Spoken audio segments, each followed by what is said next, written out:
যদি লাইফে কখনো তোমাকে কেউ ঠকায়, তোমাকে কেউ চিটারি করে, বাটপারি করে, আমি তোমাকে 3টা অ্যাডভাইস দিব। যদি মনে রাখতে পারো, জীবনে কারো ঠকানো মনে হবে না ইনশাআল্লাহ।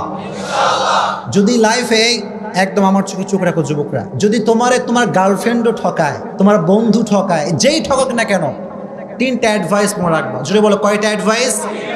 নাম্বার 1, কেউ যদি তোমারে কখনো ঠকায়, তুমি আগেই বিশ্বাস করবে আমি ঠকি না, আমি জিতে গেছি আলহামদুলিল্লাহ।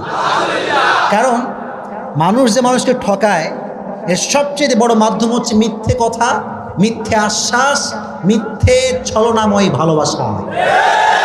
ছ্যাঁকা খাইয়া যুবক বেকা হয়ে যায়, হ্যাঁ দিন যৌবন কিচ্ছু আর ভালো লাগে না। তো এই যে মানুষ তোমাকে ছ্যাঁকা দেয়, কষ্ট দেয়, প্রতারণা করে, এটা মিথ্যের মাধ্যমে মানুষ বেশি করে। হাদিস শোনেন, একবার রসুল করিম সাল্লাল্লাহু আলাইহি ওয়াসাল্লামকে একজন সাহাবী বলল, ইয়া রাসূলুল্লাহ, আপনার উম্মত কি জেনা করতে পারে? রসুল বললেন যে হ্যাঁ, মিস্টেকলি করে ফেলতে পারে, এই গুনাহটা হয়ে যেতে পারে। ইয়া রাসূলুল্লাহ, আপনার উম্মত কি সুদ খেতে পারে? রসুল বললেন হ্যাঁ, মিস্টেকলি খেতে পারে, ভুল করে গুনাহটা করতেও পারে। কিন্তু রসুল বললেন দেখো, আমার উম্মত একটা গুনাহ কখনো করতে পারে না। একটা গুনাহ যদি কোনো উম্মত করে, সেই উম্মত আমার উম্মত থাকবে না। সেটা কি?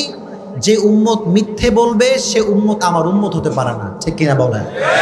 তো যে আপনার সে বাটপারি করছে, সে নবীজির উম্মত থেকে বের হয়ে গিয়েছে। আর আপনি যদি ধৈর্য ধারণ করতে পারেন, আল্লাহর উপর তাওয়াক্কুল করতে পারেন, ইন্নামা ইউওয়াফাস সাবিরুনা আজরাহুম বিগাইরি হিসাব, যে ব্যক্তি সর্ব অবস্থায় ধৈর্য ধারণ করবে, কিয়ামতের কঠিন ময়দানে আল্লাহ তাআলা তাকে বলবেন তুমি দাঁড়াও। সব মজমা বসা, হঠাৎ করে আল্লাহ বলছে তোমরা কয়েকজন দাঁড়াও।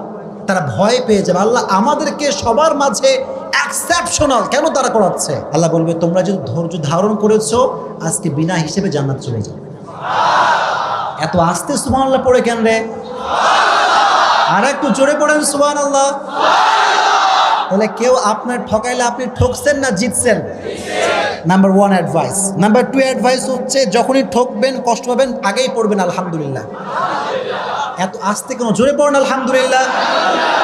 কেন আলহামদুলিল্লাহ? শুনে হতাশ হবেন না। এই যে মানুষ আমাদেরকে ঠকায়, একটা উপকার হয় কি জানিস? মানুষ কি চিনতে পারে যে কোনটা ধোঁকাবাজ আর কোনটা ভালো মানুষ।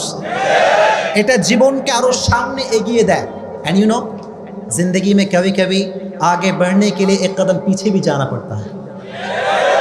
জীবনে কখনো কখনো সামনে আগাবার জন্য এক কদম পিছু পা ফেলতে হয়। ঠিক কিনা বলেন? মিজানুর রহমান আজহারি বলেছিল, আধারে ভয় পেও না, আলো আছে আড়ালে, অন্ধকার পালিয়ে যাবে তুমি উঠে দাঁড়ালে। আমিও সেই কণ্ঠে কণ্ঠ মিলিয়ে বলতে চাই, যুবক, ছ্যাঁকা খেয়ে বেঁকা হয়ে যাও না, শক্ত হয়ে দাঁড়াও, শপথ গ্রহণ করো, ইস্টাবলিশ হয়ে দেখাও। আর যে মানুষ তোমাকে ধোঁকা দিচ্ছে, আগামীকাল সে আফসোস করতে করতে মরবে।